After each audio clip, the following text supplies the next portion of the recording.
আসসালামু আলাইকুম। ওয়ালাইকুম সালাম। ভাই ভালো আছেন? হ্যাঁ ভাই ভালো। আপনার নাম? মোহাম্মদ রাসেল। আপনি গরু পালন করেন কত বছর যাবত? ৭ বছর। আপনি কোন ধরনের গরু পালন করেন? দেশি গাভী। দেশি গাভী গরু পালন করেন। হ্যাঁ, কয়টা গরু আছে আপনার? ৫ টা। ৫ টি গরু আছে। আপনি গরুকে কি খাবার দেন? খের, ভুসি, ফিট, সাইলেন্স। আপনার এখানে প্রতিদিন কয় ঘন্টা সময় লাগে? ৪ থেকে ৫ ঘন্টা। ৪ থেকে ৫ ঘন্টা সময় লাগে। হ্যাঁ। এই যে গরু পালন করতেছেন, আপনার খরচের পরিমাণটা কেমন হয়? খরচের পরিমাণ বেশি। আর লাভের পরিমাণ? লাভের পরিমাণ খরচ অনুযায়ী কিছু কম। আগে বেশি হয়েছিল, এখন কম। এখন কি খাদ্যের দাম বেশি? হ্যাঁ, যার জন্য আপনারা একটু লাভবান কম আছেন। হ্যাঁ। সামনে কি আপনি বেশি আকারে গরু পালন করবেন? যদি ফিট এবং খাদ্যর চাহিদা অনুযায়ী, গরুর চাহিদা অনুযায়ী খাদ্যের দাম কমে, তাহলে তো আশা আছি। বেশি পালন করবেন? হ্যাঁ।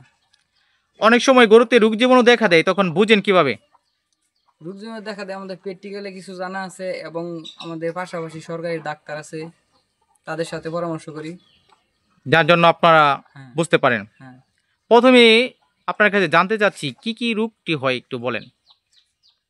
এমনি তো মনে করেন যে গরমের থেকে ঠান্ডা, এখন আছে নামতি, তারপরে বিভিন্ন রকমের রোগবালাই আছে আর কি। তারপরে সবকিছু জানা যায় না, কিছুটা ডাক্তারের পরামর্শ অনুযায়ী জানতে হয়। এই যে গরু পালন করতেছেন, এর পাশাপাশি আর আপনি কি করেন? চাকরি করি। চাকরি করেন। হ্যাঁ, চাকরি করে গরু পালন করা কি আপনার পক্ষে সম্ভব? সম্ভব। হ্যাঁ, কিছুটা সম্ভব। সামনে কি বেশি আকারে পালন করবেন ইচ্ছা রয়েছে? হ্যাঁ। আপনার কাছে জানতে চাচ্ছি কোন ধরনের গরুতে লাভটা বেশি, গাভী গরু না বকনা না ষাঁড় গরুতে?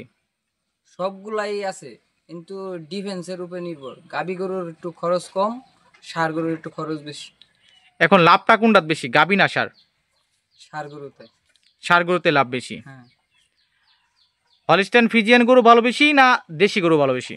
হলিস্টাইন ফ্রিজিয়ান গরু বেশি ভালো। এগুলা দুধ দেয় বেশি। হ্যাঁ। আমরা যে আপনার খামারটিতে গরুগুলো দেখতে পাচ্ছি একেবারে হ্যাংলা পাতরা ছোট ছোট গরু রয়েছে, এরকম কেন? দেশি গরু আর মনে করেন যে আমার গোয়ালিটা ছোট আকারে, তাদের থাকা বা মনে করেন চলাচলের অসুবিধা, এর জন্য আর কি মনে করেন যে বাড়ার দিকে কম। মানে একটু কম বাড়তেছে। হ্যাঁ। আপনি কি এই বাছুরগুলো যখন একটু বড় হয় দাম বেশি তখন কি বিক্রি করে দেন না একেবারে আপনি রেখে দেন? একেবারে রেখে দিই, দাম বেশি হয় বিক্রি করি।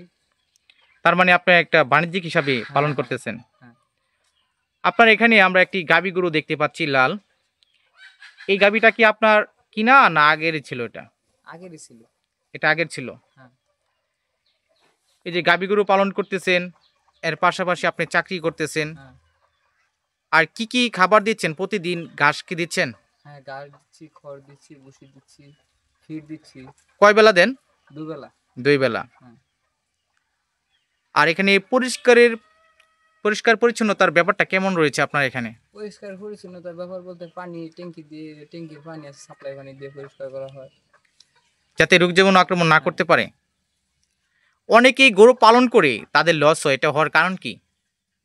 লস হওয়ার কারণ বলতে, এখন তো ফিডের দাম বেশি, তাই মনে করেন যে লস হওয়ার কারণ নাই, কিন্তু তারপরেও মনে করেন যে কিছু আকাঙ্ক্ষা আছে, যে মনে করেন যে খাবারের দাম বেশি, তারপরে হলো পরিশ্রম বেশি, এবং মনে করেন যে ফিড বাড়ছে। এখন আমাদের তো করার কিছু নাই, এখন তো আমরা তো কিনে আনি, এটা তো ভর্তুকি তো সরকার আমাদের দেয় না। যদি কিছুটা ভর্তুকি দিত, তাহলে মনে করেন যে লাভবান হওয়ার চিন্তা ভাবনা থাকে, বেশি লাভবান হওয়ার চিন্তা ভাবনা থাকে। যে পরিমাণ আপনার খরচ হচ্ছে এবং কি লাভ হচ্ছে মোটামুটি চলে। হ্যাঁ, মোটামুটি চলে। তবে দাম যদি একটু বেশি কম থাকতো গরু খাদ্যের, সেক্ষেত্রে আপনারা বেশি লাভবান হতে হ্যাঁ, পারতেন। বেশি লাভবান হতো। আপনার কাছে আমরা আরেকটা বিষয় জানতে চাচ্ছি, প্রথমে যারা নতুন অবস্থায় গরু পালন করে তারা কয়টা থেকে পালন শুরু করলে ভালো হবে? আসলে কি সবকিছু তো প্র্যাকটিক্যালি কিছু জানার দরকার আছে, যেমন রোগবালাই, খাবার পরিমাপ, তারপর হলো পরিচর্যা, সবকিছু হলো কেমন করেন যে অল্প থেকে একটা দুটা তিনটা করে বড় করাই বেশি ভালো। তার মানে পরীক্ষামূলকভাবে পালন করতে হবে। হ্যাঁ। আপনি যখন পরীক্ষামূলকভাবে পালন করবেন এমনিতেই গরু সম্পর্কে জানতে পারবেন। ঠিক আছে। আপনাকে অসংখ্য ধন্যবাদ।